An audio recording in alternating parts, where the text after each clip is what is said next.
All right. So first of all, I hope that I don't have an issue with Google Plus because I've been having issues with Google Plus over the last few days where my Google Plus will go in and out. Like my video will literally stop for some reason, and I don't really understand why that is the case. So of course you see the title "Good, Bad, the Ugly." We're gonna talk in depth more about the first. We'll talk about the first game in depth a little bit more.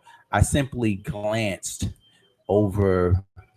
Um, I glanced over it to begin with after that first quarter.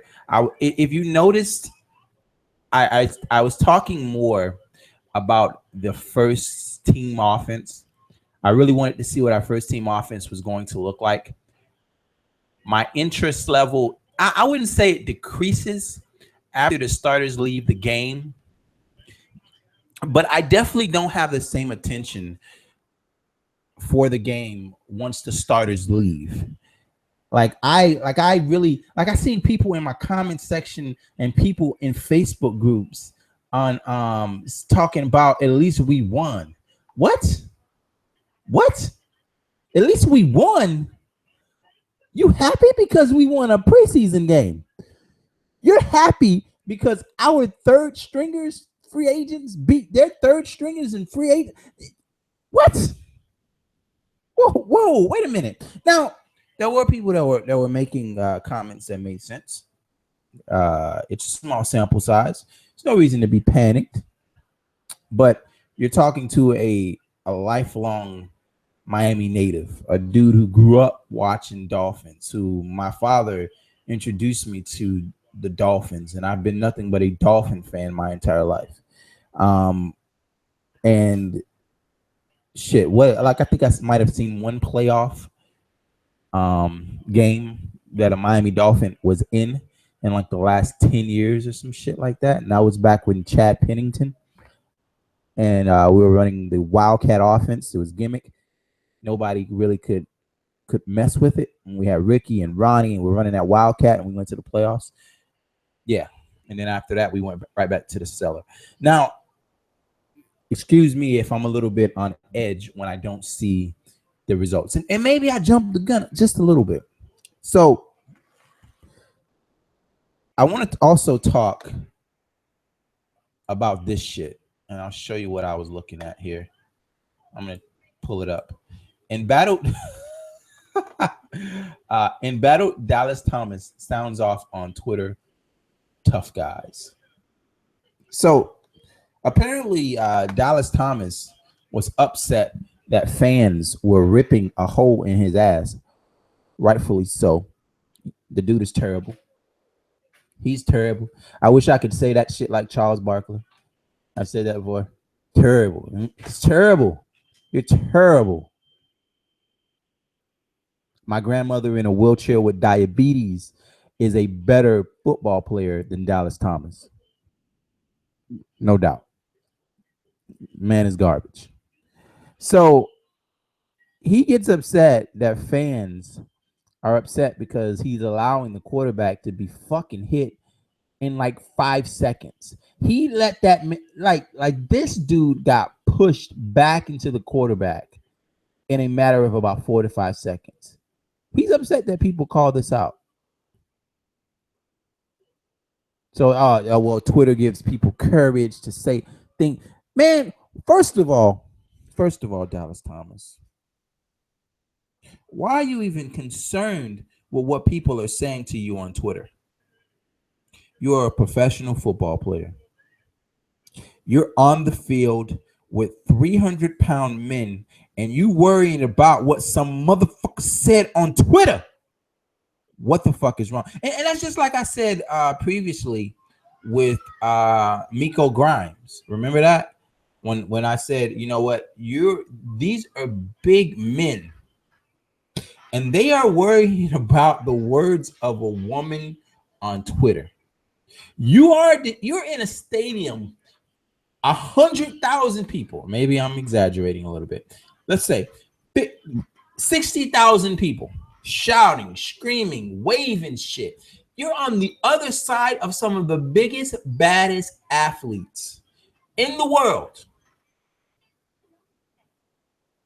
You play JJ Watt in a roaring stadium with thousands of people screaming their fucking heads off, cameras flashing, cameras in your face, and you are distracted and upset and worried about what somebody says on Twitter. Help me make sense of this. I can't. Anyway, I digress. Let's get back to the real topic of the video here. The good, the bad, and the ugly as I saw it. First team offense was terrible. I think the quarterback got hit 2 or 3 times. And then when the quarterback did have an opportunity to throw the ball, he threw it over the running back and into the hands, almost into the hands of a linebacker. I think he completed 2 or 3 passes, no first downs.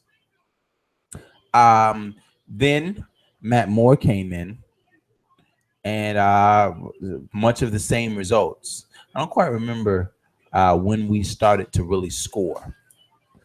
Now, the third string quarterback, which I still like, listen. I do not put a lot into a third string quarterback coming into a football game and playing well against other third stringers and free agents to be. I just don't. There's a reason why these guys are the last people on the field in a preseason game. Now, if he comes in there and he's playing with the ones or sometimes even the twos, I can understand. But when he's in there playing with journeymen, playing with undrafted, and I'm not taking a shot at people that have been undrafted, because there's been some guys that have been drafted late and undrafted, and they've come out and they kicked ass. But I'm saying there's a reason why. All right. A lot of these people that you playing against in the third, fourth quarter of these preseason games are unproven, they don't really have a place. You see teams testing players out in different places in those. 1 second, guys.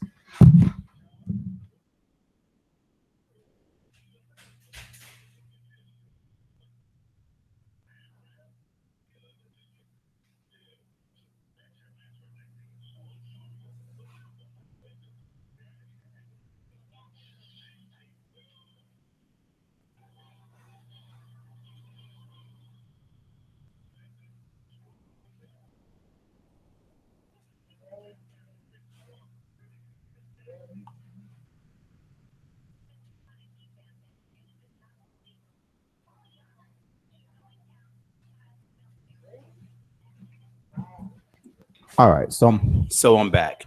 So yeah, you see in the late stages of these games, you see teams using players that they probably don't ever plan on using.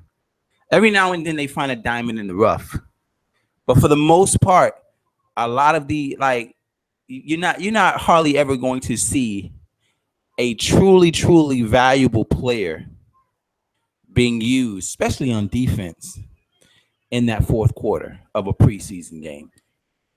They wouldn't risk an injury that late into the game.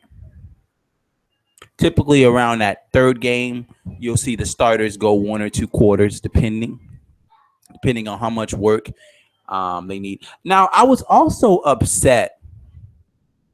I was also upset at the fact that our ones on offense didn't go as long as I felt they should have went. I felt like those guys should have went a little bit longer, considering the results.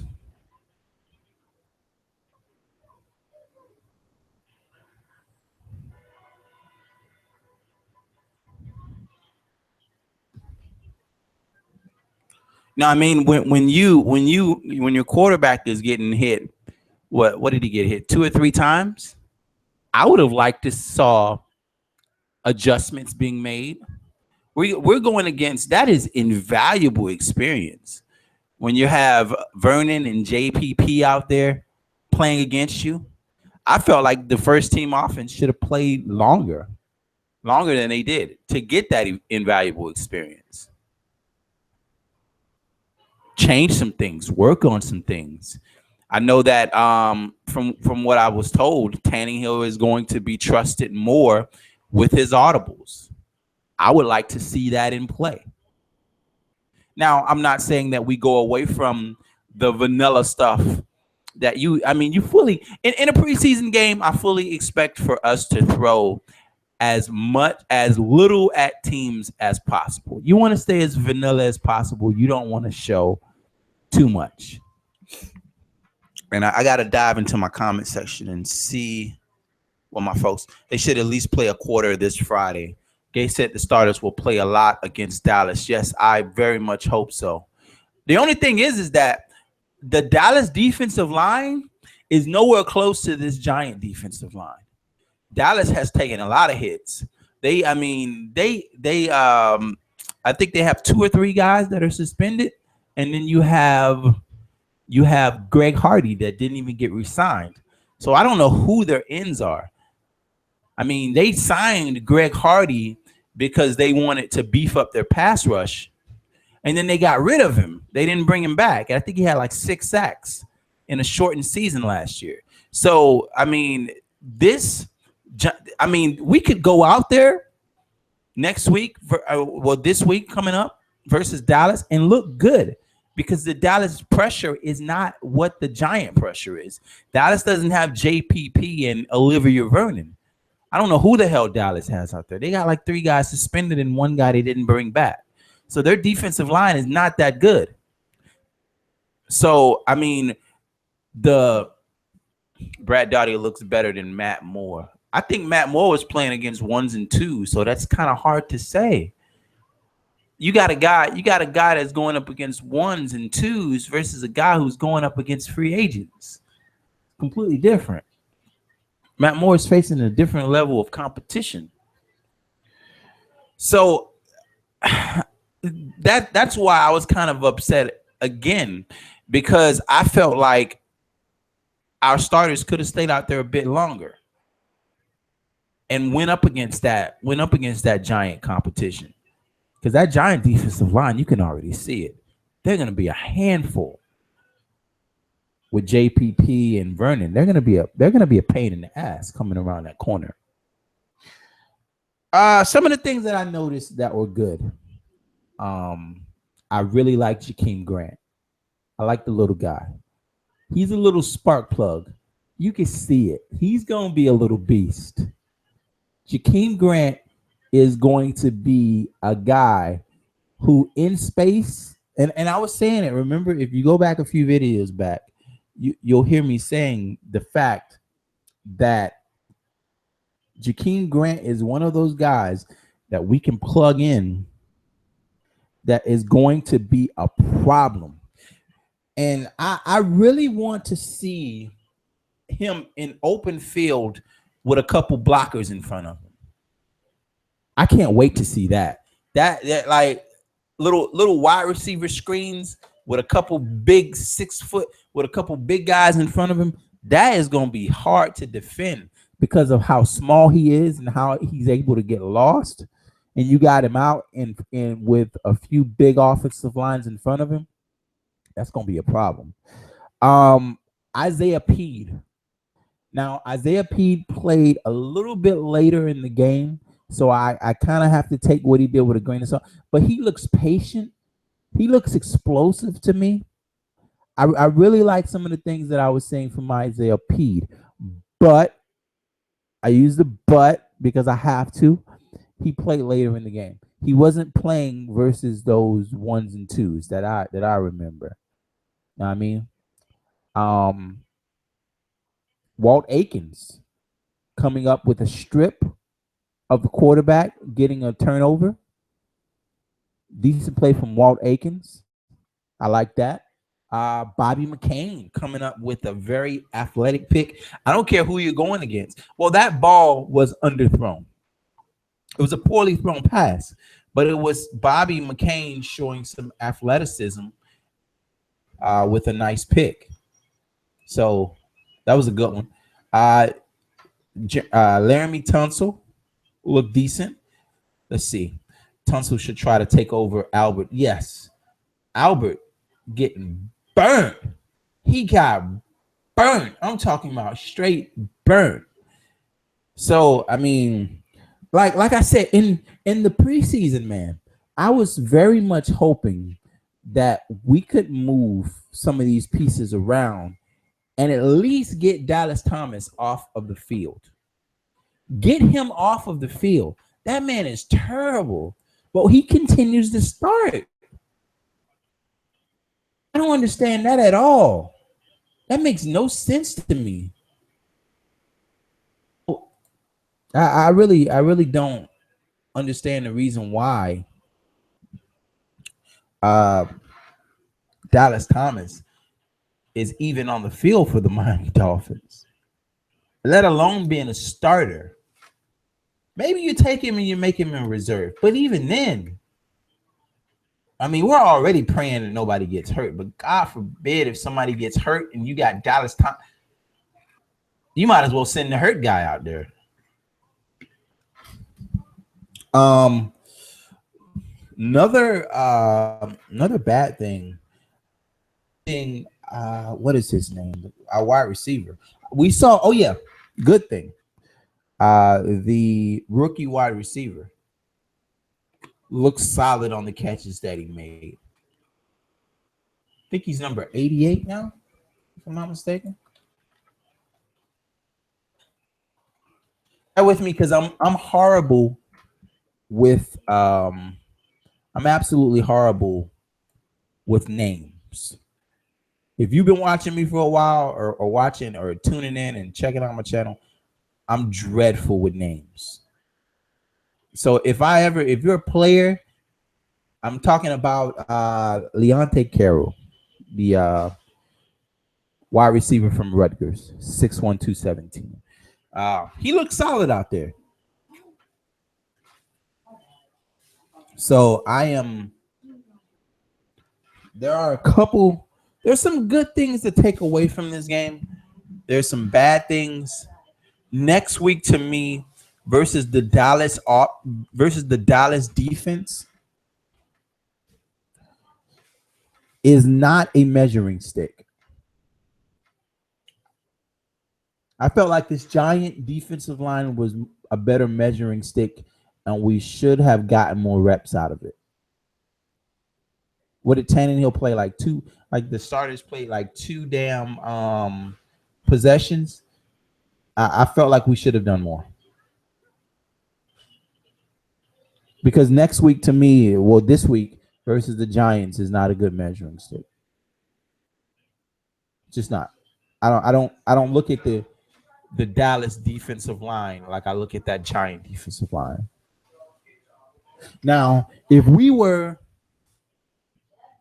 going from the Giants to the Broncos, then I would be okay. I can understand it. But when we go from the Giants to that Dallas defensive line, who else do we? Let's see. I don't know who else we play in this preseason. I haven't really looked at a lot of the preseason schedule. I can't wait to get the regular season as well. But I can wait if we're gonna play like this, because we'll be fucking looking at 7-9, talking about next season again.